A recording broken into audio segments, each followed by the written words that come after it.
calmos, hein. Coucou, c'est envers et contre tout. Active ou passive, la cigarette est nocive, on est au courant depuis des décennies. Ce qui paraît moins évident, ce sont les conséquences de cette vilaine addiction sur notre environnement. Et oui, avec la clope, il n'y a pas que nos poumons qui trinquent. En cause, un petit geste pas si anodin, de jeter de mégots après la dernière bouffée. Sur les trottoirs, devant les bars, sous les télésièges, le long des plages et j'en passe, les mégots sont partout. On veut bien croire que la plupart des fumeurs sont bien élevés et que leur fin de cigarette termine machinalement dans un cendrier, mais malheureusement, ce n'est pas toujours le cas.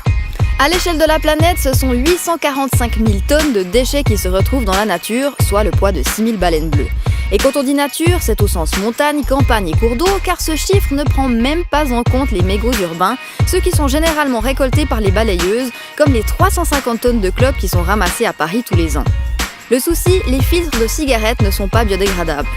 Selon la particularité du sol, il faudra jusqu'à 15 ans à Mère Nature pour digérer l'acétate de cellulose dont ils sont faits, une sorte de plastique qui ressemble à du coton et qui est censé retenir la nicotine et le goudron contenus dans le tabac.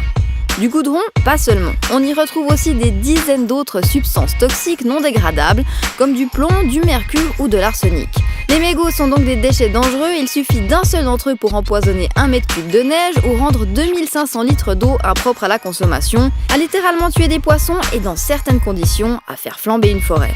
Si avec tout ça on n'arrive pas à vous dissuader de crapoter, on espère quand même vous inciter à écraser votre vis dans un cendrier, que vous fumiez dehors, dedans ou au volant. On n'a qu'une planète, hein, va falloir faire avec, ok?